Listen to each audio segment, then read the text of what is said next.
Went to senior center to deliver pizza, left with new mom. I'm a pizza delivery guy and was winding down for a much-needed early close on Mother's Day Sunday. I'm one of the only people on staff who didn't have family plans that day. My family situation is what you might call complicated, so worked all morning while short-staffed and was pretty beat. It was especially emotionally hammering to deliver so many pizzas to happy families visiting or hosting their moms. I was ready to go home and get drunk and forget about the whole stupid holiday. So I get a late call just a few minutes before we closed, and decided to take it because money is money, and it was a pretty big order, 6 pies. So loaded up and realized about 3/4 of the way to the destination that the address was for the local senior center. They used to order all the time, tip really well, and make really sweet conversation before the pandemic, so I was psyched to see they were safe and steady enough to order pizzas again. I snuck them a side of breadsticks from a douchebag who never tips and always harasses our female drivers that I was dropping off along the way. By the time he'd call to complain we'd be closed, suck on that. But not on your breadsticks. Anyways, I digress. I got there and was glad to finish off what had been an overall really shitty day with a pleasant trip to the senior center and carried the food to the front desk. The receptionist offered to carry the pizzas back, but she looked frail enough to be a senior center resident herself, so I said I was happy to get them where they were going. She COVID-checked me and gave me a new mask. Not sure what was wrong with mine, but whatever, and I found my way to some event room where they had ordered the pizzas. And it was a total gut punch. Literally just a room full of sons and daughters visiting their mothers and having some kind of festive party. My good mood went away real quick, and I dropped the pizzas on the table and shuffled out. But I realized that while they had prepaid for the pizzas over the phone with a credit card, they hadn't tipped. So no matter how bitter I was, I had to make in-person contact with whoever had ordered the pizzas, or I had basically just wasted half an hour. I went around the room asking for Margaret, the name on the order, and eventually someone put me in front of her. Our shop doesn't have a uniform or anything, so I started to explain, "Hi, Margaret, right? You ordered," and she was really frazzled, I guess, running the event, so she cut me off and was like, "Oh good, you are here." We were starting to wonder. "I don't think Bonnie has been matched with anyone yet. Wait right here." I tried to cut in and explain I just delivered the pizzas and she'd mistaken me for someone else, but it went right over her head. She pushed an old woman over in a wheelchair and said, practically shouting, "Bonnie, this young man is here just for you." Before I could try my explanation again, Bonnie replied, Is he? Well, full disclosure, son. Don't get too attached, 'cause Jesus has my heart." Margaret, the one who'd ordered the pizza, or at least the name we had on it, whispered to me, "She is a real live wire.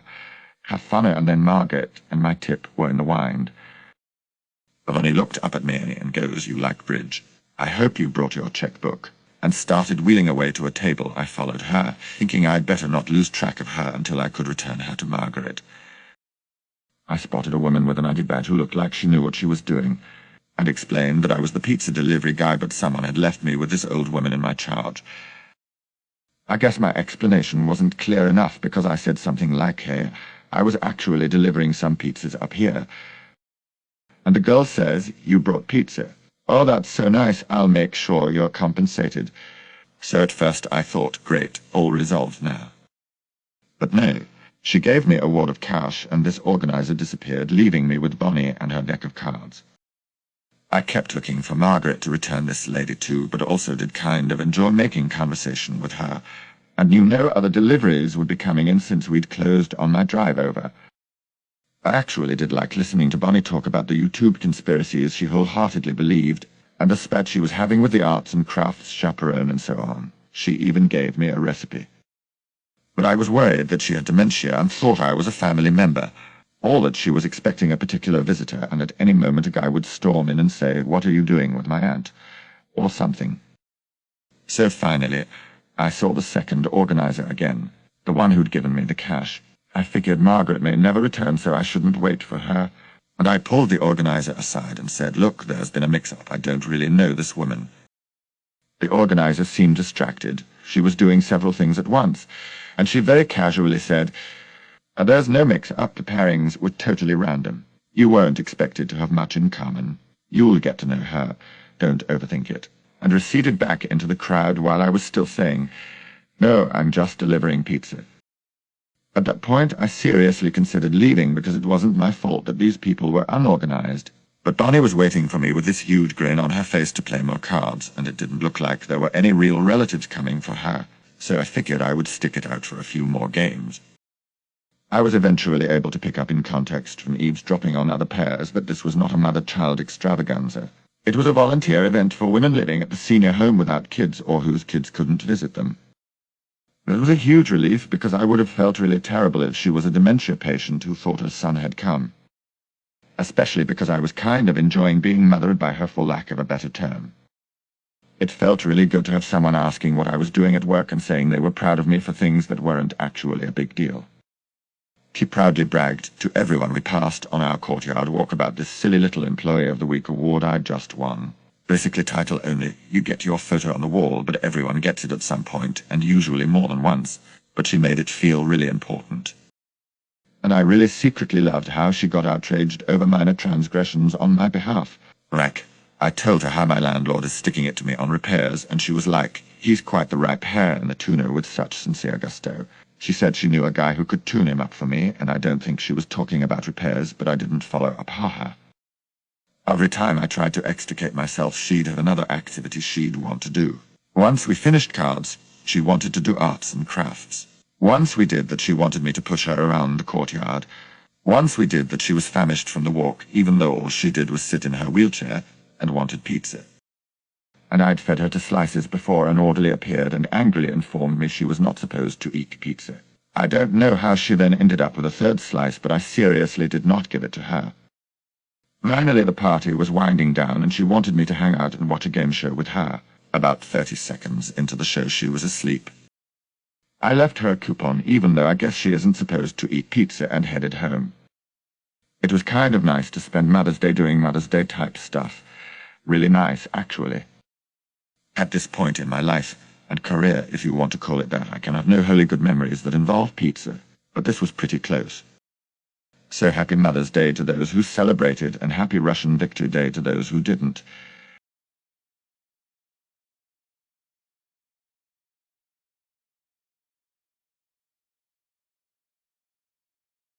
Almost got fired after having given my 2 weeks a month and a half prior, got manager demoted instead. I worked as a hostess during college at a big chain restaurant that had a huge staff. My location was the management training location for our region, so we had a lot of new managers cycling in and out. Most of them were promoted servers or bartenders from different locations and had no management experience prior to this. I never loved working at this location as a lot of the new managers were on a little bit of a power trip, kind of comes with the territory as new managers. So after a year of being berated for issues that were completely out of my control, I finally got a new job and put in my 2 weeks. I handed it directly to our GM, thanked her for everything, and was set to leave on good terms with the company. Fast forward 2 weeks, and I received a notification that my schedule was set for the following week. I called the restaurant and reminded the on-duty manager that I was no longer an employee, and they would need to put someone else on to fill my spot. They apologized and moved on. Another 2 weeks pass, and I get the same notification. I once again call the restaurant to remind them. They again apologize. Before I hang up, I say something along the lines of, hey, make sure you make a note of this, because I'm going out of country next week and I won't be able to call if this happens again. They agree, and we end it there. So this is where it gets dramatic. I'm on vacation in Spain. I get a string of angry texts from a new manager at the restaurant reminding me that I'm 5 minutes late, and if I don't arrive in the next 5 minutes, I'll be written up. I text back saying, sorry, I know you're new, but I put in my 2 weeks over a month ago. I don't know why I'm still on the schedule. The manager replies saying that although that may be the case, it is absolutely unacceptable that I'm missing a shift that I'm scheduled for, and if I don't come in, I will be written up and in bad standing with the company. I respond explaining that I am out of country, and although I am sorry for their situation, I am no longer an employee and there is nothing I can do to help. I then receive a string of at least 15 messages back to back. And let me tell you, they were the most unhinged messages I've ever read. They went from calling me unprofessional to an arrogant brat. Mind you, I never worked with this woman. She started after I left. She accuses me of lying and being lazy, saying that if you quit a job, you need to give notice, and I should be ashamed of what I've done to the restaurant. Of course, I took screenshots of the conversation and sent them to one of the other managers. Last I heard, she was suspended and then demoted back to her original position at a different location. Definitely for the best.